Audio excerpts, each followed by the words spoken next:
कमठे च धर्मेन्द्रे च शोचितं कर्म कुर्वती प्रभुस्तुल्यमनोवृत्ति पार्श्वनाथ जिनोस्तु नः पार्श्वनाथ जिनोस्तु नः। कमठ हो चाहे धर्मेंद्र, दोनों अपना अपना काम कर रहे थे, लेकिन जो उन दोनों में ही समता भाव धारण किए हुए थे वे पार्श्वनाथ भगवान मेरे हृदय में विराजमान हो। बोलो देवादिदेव 1008 श्री पार्श्वनाथ भगवान की।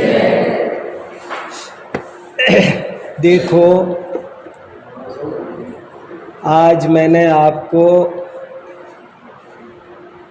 आचार्य पूज्यपाद स्वामी ने कुछ महत्वपूर्ण श्लोक लिखे हैं, वो कुछ सुनाने का मन हुआ मेरा। आचार्य पूज्यपाद स्वामी आज से 1500 साल पहले हुए हैं। हमारे अनेक आचार्यों हुए, सबके बारे में अपन सबको थोड़ा थोड़ा ज्ञान होना चाहिए। जैसे अपन को अपने घर के खानदान की बात करते हैं कि नहीं, हमारा खानदान कौन सा, हमारे पिताजी, बाबा, फलाना, दादा, तो ऐसे ही अपने धर्म के जो बड़े बड़े हमारे आचार्य हुए उनका भी अपन को थोड़ा ज्ञान होना जरूरी है। भद्रबाहु आचार्य, कुंद आचार्य, धरसेन आचार्य, पुष्पदंत भूतबली आचार्य, उमा स्वामी आचार्य, समंत भद्र आचार्य, ऐसे आचार्यों के बारे में जरा जरा सा एक एक दो दो लाइन का तो हमको सबको परिचय पता होना ही चाहिए। कोई आपसे पूछे कि पूज्यपाद आचार्य कौन थे, तो अपन को ये थोड़ा सा तो इतना तो पता रहे कि पूज्यपाद आचार्य आज से 1500 साल पहले हुए थे। और उन्होंने एक तो तत्वार्थ सूत्र की टीका लिखी है जिसका नाम है सर्वार्थ सिद्धि। बहुत बढ़िया सुंदर टीका, अद्भुत। उसके अलावा उन्होंने एक इष्टोपदेश नाम का ग्रंथ लिखा है। उसके अलावा एक समाधि तंत्र नाम का ग्रंथ लिखा है। उसके अलावा उन्होंने एक व्याकरण का ग्रंथ लिखा है, संस्कृत व्याकरण, जैनेन्द्र प्रक्रिया। वो भी उनका बहुत बढ़िया विश्व में प्रसिद्ध ग्रंथ है उनका। उसके अलावा उन्होंने कहते हैं कि एक आयुर्वेद का भी कोई ग्रंथ लिखा था जिसके उद्धरण दुनिया भर के आयुर्वेद ग्रंथ जो ये सुनते हैं, चरक संहिता वगैरह, उनमें उनके उद्धरण मिलते हैं। और पूज्यपाद आचार्य इतने महान आचार्य थे कि उनका ओरिजिनल नाम तो था देवनंदी। उनका नाम था देवनंदी, मगर देवनंदी नाम से कोई बोलता ही नहीं उनको। वो इतने ज़्यादा रेस्पेक्टेड हो गए कि सब ने उनको नाम लेने की हिम्मत नहीं हुई किसी में। कैसे इतने बड़े आदमी का अपन नाम बोले? जब आदमी बहुत बड़ा होता है तो उसका नाम नहीं बोला जाता, फिर अपन ऐसे ही बोलते आचार्य श्री, बस नाम नहीं बोलते। तो ऐसे ही देवनंदी आचार्य थे, बहुत बड़े आचार्य थे, लेकिन वो इतने ज़्यादा सबके द्वारा आदरणीय थे कि जिसकी वजह से उनका नाम चल गया पूज्यपाद। पूज्यपाद, पाद माने पैर, जिनके चरण पूजनीय हैं वही, बस वही आचार्य श्री, वो पूज्यपाद आचार्य श्री। ऐसे उनका बहुत बड़े रिद्धिधारी थे, बहुत बड़े तपस्वी थे। और क्या बताऊं, एक फ्रेंच भाषा का, फ्रांस का एक बहुत बड़ा कवि है, उसको बहुत सारे पुरस्कार मिले हैं, वॉट विटमैन, उसको कई तरह के अवार्ड मिले हैं। वॉट विटमैन, उन्होंने पूज्यपाद आचार्य के ग्रंथों को पढ़ पढ़ करके अंग्रेजी में कविताएं लिखी, इनके काव्यों पर कविता लिखी। अब वो कविताओं को अवार्ड मिल गया। सब समझ रहे। तो वॉट विटमैन ने लिखा कि ये मेरा विषय नहीं है, मेरी तो कविता है, और मैटर तो सारा का सारा पूज्यपाद आचार्य का है। तो इतने बड़े वो आचार्य थे, उनके बारे में अपन को सबको थोड़ा बहुत तो ज्ञान होना ही चाहिए। अपने यहाँ जो शाम को सभा चलती है ना आपकी, उसमें सर्वार्थ सिद्धि का तो आप लोगों ने पूरा स्वाध्याय किया है, मेरे को मालूम है। और किस ग्रंथ का किया ध्यान नहीं, शायद कभी श्लोकदेश समाधि तंत्र का भी हुआ हो। हुआ है, देखो, वाह, बहुत बढ़िया। तो ऐसे इन आचार्य का अपने को थोड़ा ज्ञान होना चाहिए। तो ये तो हुई सामान्य बात। पूज्यपाद आचार्य ने इसके अलावा भी छोटी छोटी चीज़ें बहुत लिखी है फुटकर, जिनका कोई रिकॉर्ड ही नहीं है। एक किताब मिलती है 10 भक्त्यादि संग्रह, किताब का नाम है 10 भक्त्यादि संग्रह। उसमें पूज्यपाद आचार्य की 10 तो भक्तियाँ हैं, उसके अलावा छोटी छोटी और चीज़ है, कोई प्रतिक्रमण पाठ, कोई क्या, कोई क्रिया शुद्धि, कोई आलोचना, कोई सामायिक स्वाध्याय, ऐसे छोटे छोटे बहुत 24 तीर्थंकर वंदना, ऐसी बहुत चीज़ें उन्होंने 10 भक्त्यादि संग्रह में वो संकलित मिलती है। कहने का मतलब ये कि ये इतने बड़े आचार्य थे कि आपको हमें आज बढ़िया अच्छे स्मार्ट क्लासरूम में नए नए लोगों को बुलाकर पावर पॉइंट से दिखाना चाहिए, बताना चाहिए कि हमारे ये आचार्य थे और इनका ये माल है। लोग देखेंगे तब उनको सब पता चलेगा। तो उन्हीं में से मैंने आज ये 3 श्लोक आपके सामने लेकर आया हूँ, और ये तीनों श्लोक मेरे को तो विद्यानंद महाराज ने दिए हैं। वे बहुत पढ़ते थे, मतलब आप ये समझ लो एक भी दिन ऐसा नहीं था जिस दिन वो ये तीनों श्लोक नहीं पढ़ते हों। खूब पढ़ते थे और बहुत आनंदित होते थे। और आपने मेरे से भी कभी कभी क्योंकि मुझसे भी कहते थे कि सुनाओ इसको, तो मैं उनकी सभा में जब मंगलाचरण करता था तो एक आधा बार मैंने भी इनमें से सुनाए हैं। आपने हो सकता है किसी ने सुने हो, पर ये दोबारा मैंने कहा सबके ध्यान में आने चाहिए। बहुत अच्छे श्लोक है, इसलिए मैं आपको ये सुनाता हूँ। 10 भक्त्यादि संग्रह, 10 भक्त्यादि संग्रह में ये मिलते हैं। भक्ति वगैरह की जो फुटकर रचनाएं हैं ना, उनमें ये पाए जाते हैं। कहाँ कहाँ है वो मैं ढूंढ के आपको ये एक्यूरेट भी बता सकता हूँ। एक तो कोई वीर भक्ति है 10 भक्ति में, कौन सा है वो मुझे देखना पड़ेगा। और ये जो है ना सबसे पहला वाला शांति भक्ति में है। और ये सारे दुनिया में रोजाना मंदिरों में प्रक्षाल करते समय, शांति पाठ करते समय, विसर्जन करते समय पढ़ाई जाता है। इतना सा फर्क है कि कोई हिंदी में पढ़ता है ज़्यादातर लोग।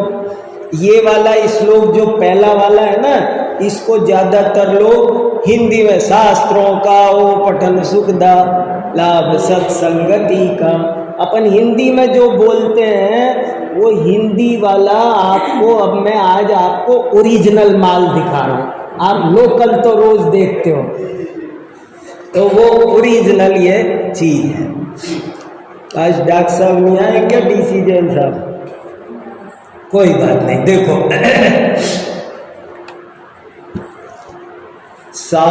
शास्त्राभ्यासो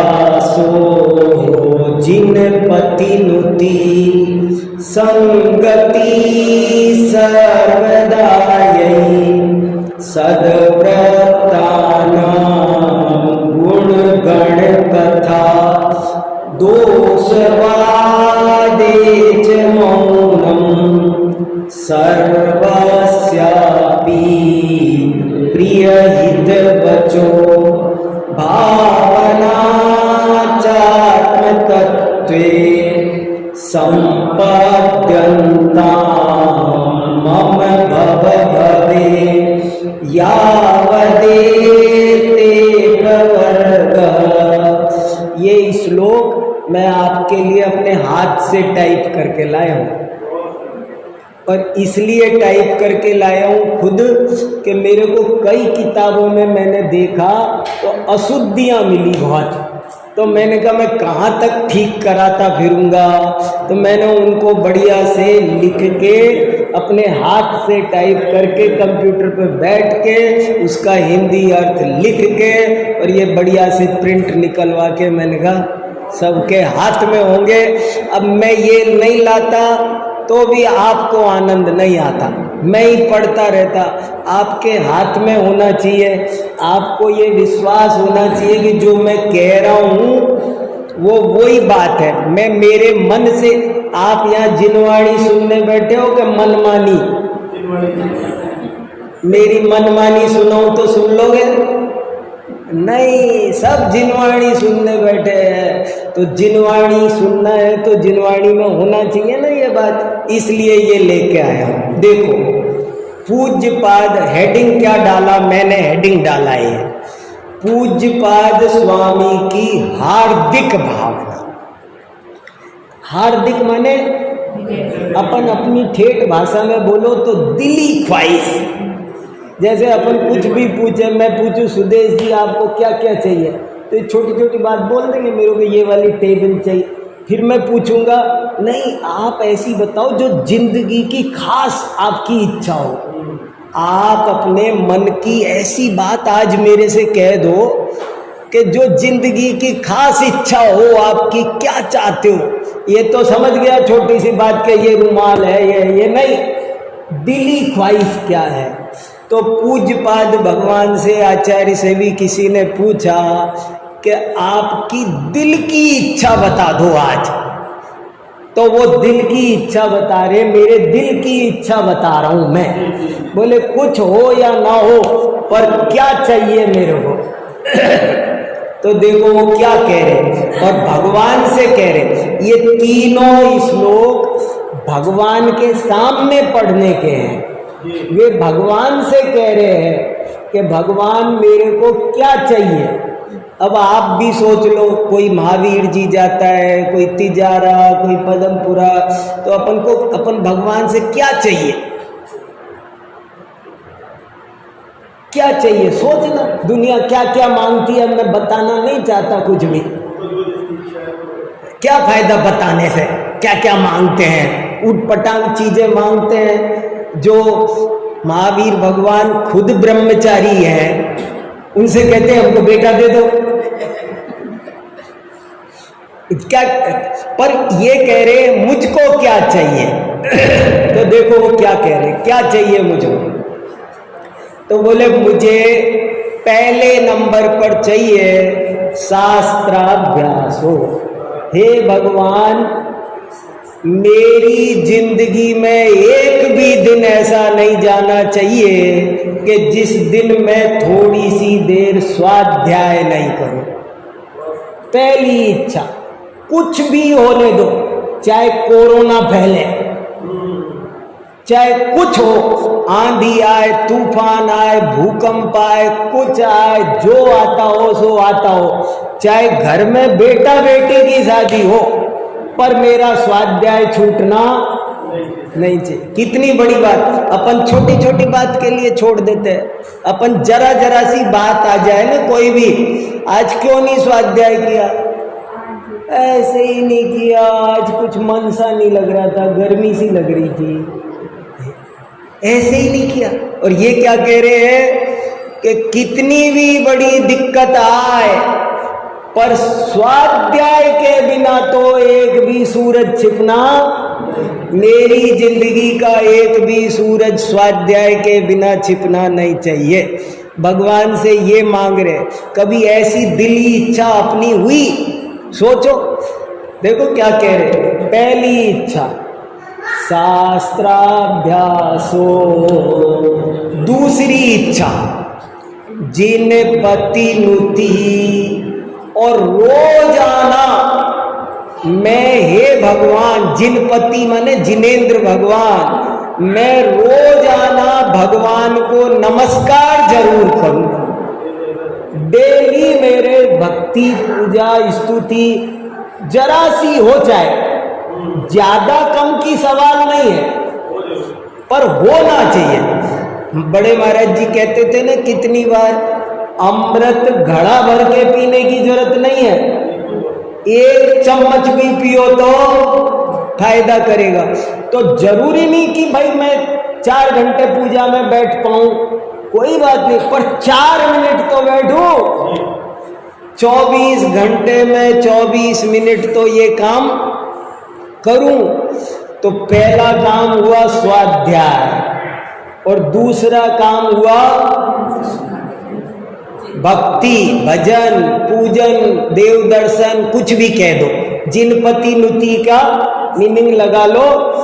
मैं इस बात को ऐसे कहता रहता हूँ, कभी आपने सुना होगा, मैं ऐसे कहता हूँ कि भाई एक प्रतिज्ञा करो सब लोग, भजन बिना भोजन नहीं, स्वाध्याय बिना शयन नहीं। मेरे से कोई पूछे ना, हमको कोई नियम दे दो, तो मैं ये नियम देता हूँ, और नियम देने के बजाय कि ये नियम लो, भजन बिना भोजन नहीं और स्वाध्याय बिना शयन नहीं। एक भी दिन भोजन करो तो पहले अपने से पूछो कि मैंने आज थोड़ी देर भगवान का भजन किया कि नहीं किया, और यदि नहीं किया तो खबरदार, ठहर जाओ, सावधान। समझ लो थाली में रेड लाइट जली हुई है, ग्रास तोड़ने का अधिकार आपको नहीं है। रुको रुको रुको, पहले थोड़ी देर भगवान का नाम लो। और ऐसे ही सोने का टाइम आए तो ये नहीं कि गद्दे पे पड़ गए धड़ाम, नहीं, पहले गद्दे पे पड़ने से पहले अपने से पूछो, आज स्वाध्याय किया कि नहीं, सुना कि नहीं। और अगर उत्तर है नहीं, तो समझ लेना ये जो गद्दा है ना, वो गद्दा नहीं है, 11,000 वोल्ट का करंट मार रहा है, लेट मत जाना। पहले उनको क्यों दिन भर खराब किया था, सारे दिन में टाइम नहीं निकाल सके 10 मिनट। अब सोने की कोई जरूरत, पहले 10 मिनट स्वाध्याय करो, कुछ भी हो बाद में लेटना। अगर इतना सा सोचो, अब क्या समझाऊं मैं, 3 श्लोक समझा सकता हूं मैं, आपको दिख रहा है? नहीं, अगर अपन समझेंगे तो यही होगा, और खाना पूर्ति करनी है तो कर लेंगे। अगर ये 2 ही बात, अगर कोई आदमी 2 ही बात समझ जाए ना, कोई भी हो, कोई कितना भी मंद बुद्धि हो, कितना भी कुछ हो, बस 2 बात समझ जाए कि मैं तो साहब, मेरे तो एक नियम है, भजन बिना भोजन नहीं और स्वाध्याय बिना शयन नहीं। तो इतने में कल्याण होगा कि नहीं होगा, आप सब बताओ मेरे को। कोई कमी हो तो बताओ, आप कुछ कमी रहेगी उसकी जिंदगी में? सब तो आ गया। पूज्य पाद जैसे इतने बड़े आचार्य भगवान से कह रहे हैं कि मेरी जिंदगी में एक भी दिन स्वाध्याय के बिना नहीं जाना चाहिए, एक भी दिन भगवान की भक्ति पूजा, ज्यादा टाइम नहीं हो तो नमोकार मंत्री बोल लो, कुछ कर लो, पर भजन बिना भोजन नहीं। और तीसरी बात क्या चाहिए? संगति सर्वदार्यई, अच्छे लोगों की संगति, सत्संग। रोज थोड़ी देर 10 मिनट 5 मिनट अच्छे आदमी के पास बैठने का मौका मिलना चाहिए। किसी न किसी ज्ञानी के पास, किसी न किसी धर्मात्मा के पास रोज 10 मिनट बैठो, कैसे भी करके बैठो, उसका भी भला अपना भी भला। 10 मिनट सही, पर किसी न किसी धर्मात्मा के पास जरूर बैठो। ये पंचम काल है, हमारे परिणाम कमजोर है, हम अकेले अकेले अपने को नहीं संभाल पाएंगे, कोई न कोई साथी होगा। मेरे परिणाम कमजोर होंगे तो राजेंद्र जी भाई साहब संभाल लेंगे, कभी राजेंद्र जी के लगेंगे, मैं कोई न कोई एक दूसरे को पंप भरेगा ना, तभी तो काम चलेगा भाई साहब, बताओ। इसलिए कहा 10 मिनट जरूर किसी न किसी साधर्मी के पास में बैठो। और नहीं तो, और आपने क्या स्वाध्याय, मैं कोई और स्वाध्याय कर रहा हूं, ये और स्वाध्याय कर, ये अपना बताएंगे, मैं अपना बताऊंगा। इनने जो 1 घंटे में पढ़ा वो मेरे को 10 मिनट में बता देंगे, मैंने जो 1 घंटे पढ़ा वो मैं 10 मिनट में बता दूंगा। मेरी बात इनके लिए नई है, इनकी बात मेरे लिए नई है। इसलिए जरूर थोड़ी देर सत्संग, सत्संग बहुत जरूरी है। सत्संग स्वर्गवास, सत्संग में जो रहे वो समझ लेना स्वर्गों में है, वो विदेह क्षेत्र में है। जगह से कोई बुरी अच्छी बुरी जगह नहीं होती, जहां सत्संग मिल जाए वो स्वर्ग है, और जहां असत्संग मिल जाए, कुसंगति मिल जाए, वो नरक है। और क्या नरक स्वर्ग है। इसलिए जरूर थोड़ी देर सत्संगति भी होना, कैसे भी करके थोड़ी देर सत्संग। ये स्वाध्याय सभा वगैरह क्या है, ये सत्संग है, ये इसमें सब काम हो रहे हैं। अभी अपन कितने का है, यहाँ अपन एक स्वाध्याय में आ गए तो अपन में शास्त्राभ्यास हो, जिनपति नुति संगति, एक शास्त्र सभा में एक में सब काम हो जाएंगे। वो कहते हैं ना, एक में ही, एक पैक में ही पैकेज है पूरा, ऑल इन वन। कितनी बड़ी बात है बताओ, कितनी अच्छी लाइन है, कितनी अच्छी बात। क्या मांगा भगवान ने, बताओ भगवान से क्या मांगा, क्या मांगा बताओ।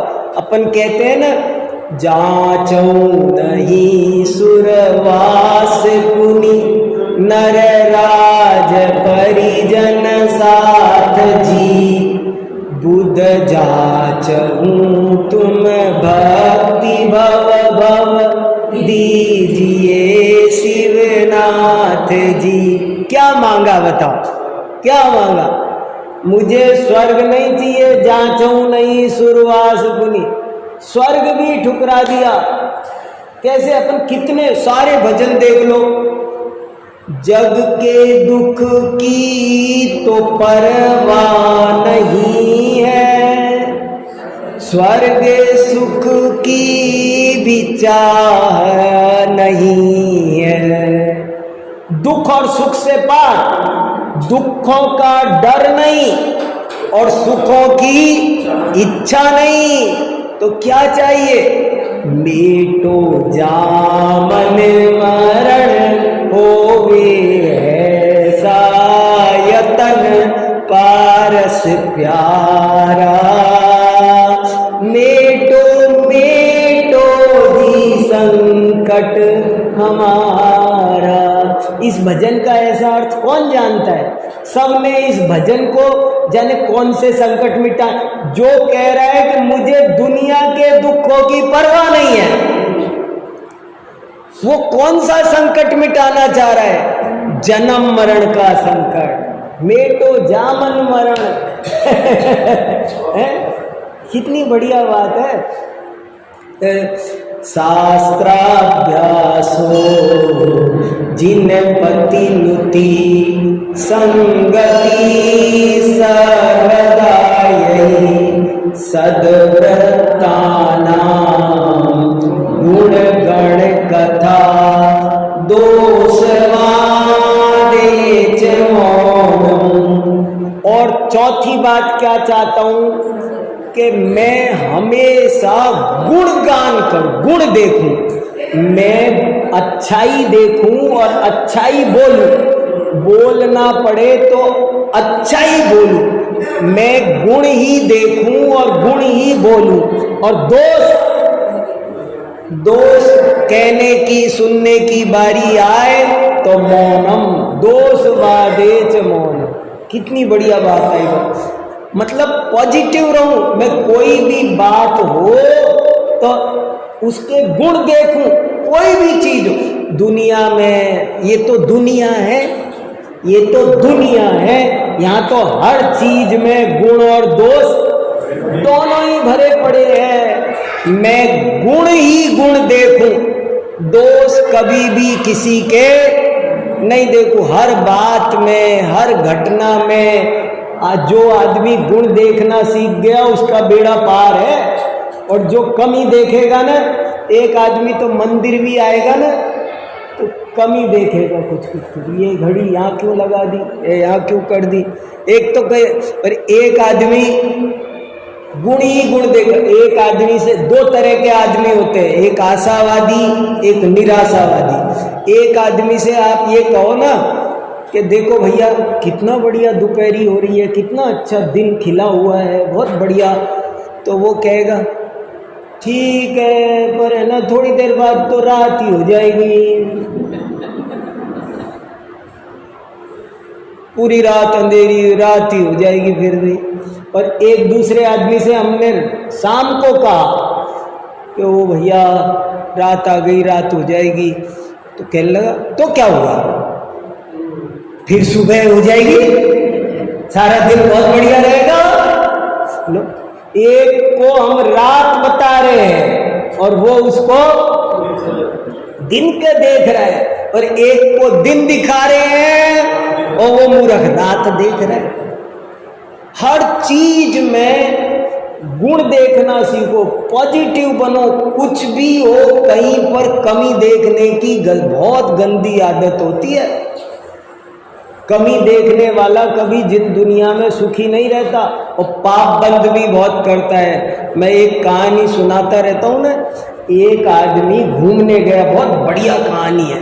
एक आदमी घूमने गया, तो घूमने गया तो उसने कोयल बोल रही थी पार्क में, डियर पार्क चला गया, कोयल बोल रही थी, तो कोयल बोल रही थी तो जिंदगी में पहली बार कोयल सुनी उनने।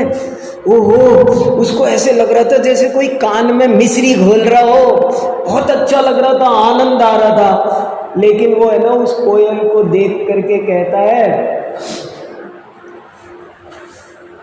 काश तू काली नहीं होती तो कितना अच्छा रहता।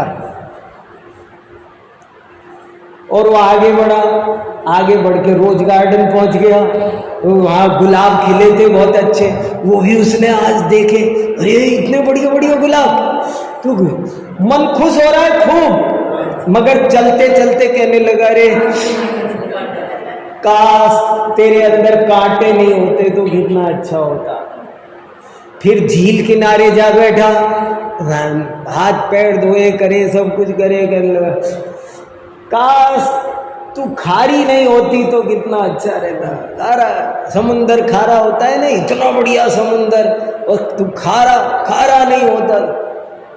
जैसे तैसे वो टाइम हो गया, रात होती आई, चलो घर लौट रहा था। घर लौट के आया, उस दिन इत्तेफाक से शरद पूर्णिमा थी और आसमान में पूरा का पूरा चंद्रमा, अपना सुधाकर नाम, चंद्रमा का एक नाम है सुधाकर, तो सुधाकर नाम सार्थक कर रहा था, अमृत बरसा रहा था, बड़ी अच्छी ठंडक, नेचुरल शीतलता मिल रही थी, आनंद आ रहा था उसको।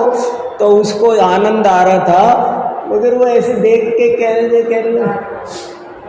काश तेरे अंदर कलंक नहीं होता तो कितना अच्छा रहता। और ऐसे कह के वो लौटा। जब वो घर लौट रहा था तो पीछे से एक साथ 4 लोगों ने आवाज दी, अरे ओ मनुष्य रुक, 1 मिनट सुन, अरे ओ मनुष्य कितने लोगों ने आवाज दी?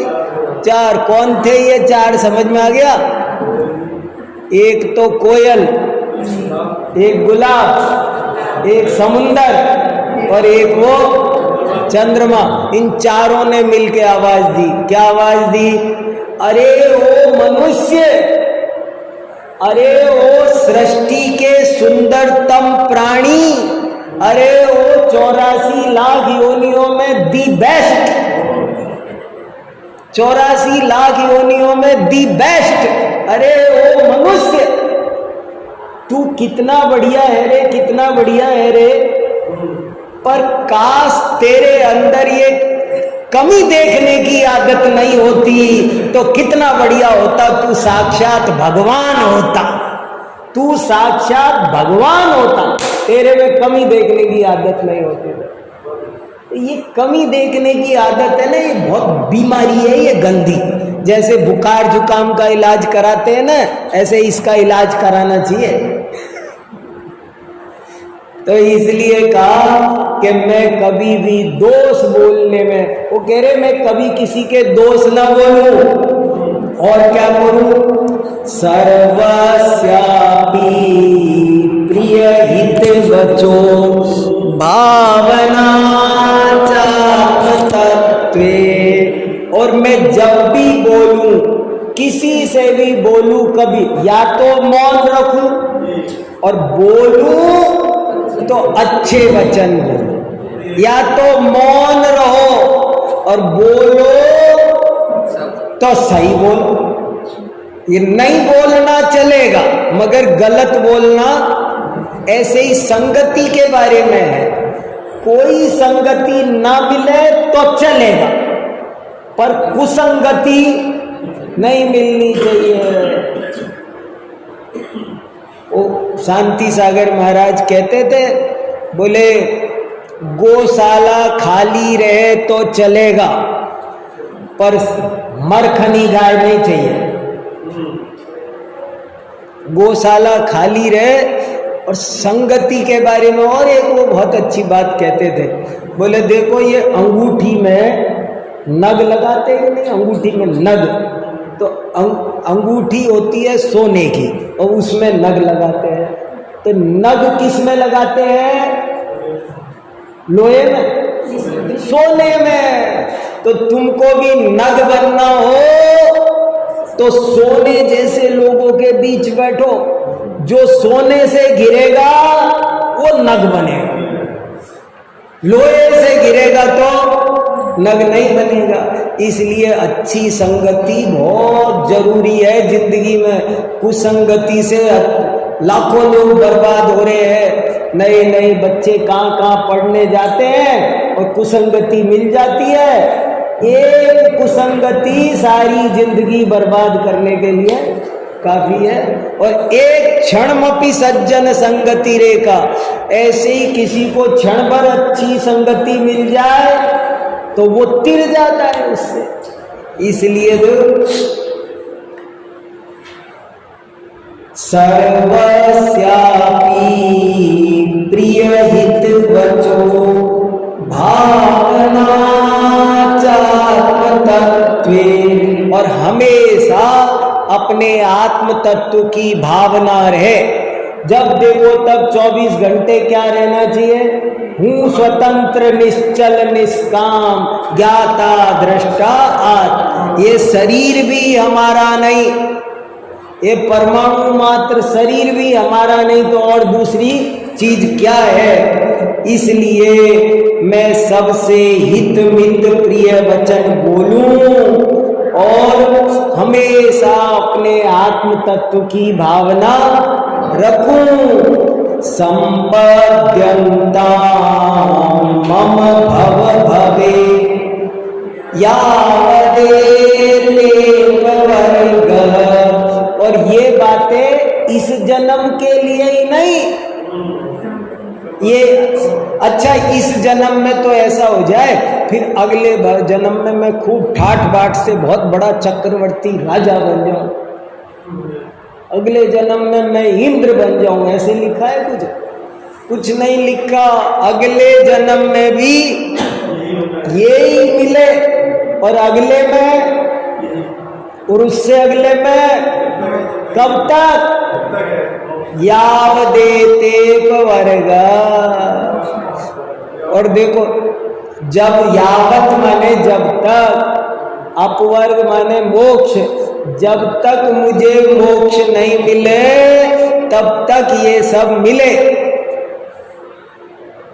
मतलब मोक्ष मिलने के बाद ये चीजें तब तक चलती है, उसके बाद में बंद होती है। फिर थोड़ी स्वाध्याय होगा, सिद्ध भगवान स्वाध्याय थोड़ी करते हैं, तब तक करो। लेकिन इनसे ये साधन है, साध्य नहीं, इनसे साध्य मिलेगा। कितना बढ़िया श्लोक है। शास्त्राभ्यासो जिन पति नुति संगति सर्वदायी सद्व्रतानां गुण गण कथा दोषवादे च मौनम् सर्वस्यापि प्रियहित वचो भावना चात्मतत्त्वे सम्पद्यन्तां मम भव भवे यावदेते वर्ग। तो ऐसा ये बहुत बढ़िया श्लोक है। आप हिंदी में तो पढ़ते ही हो, अब ये संस्कृत का भी पढ़ो, अर्थ समझो, और ऐसी भावना भी अपन सबको अपने हृदय में बनानी चाहिए। चलो, बहुत अच्छा।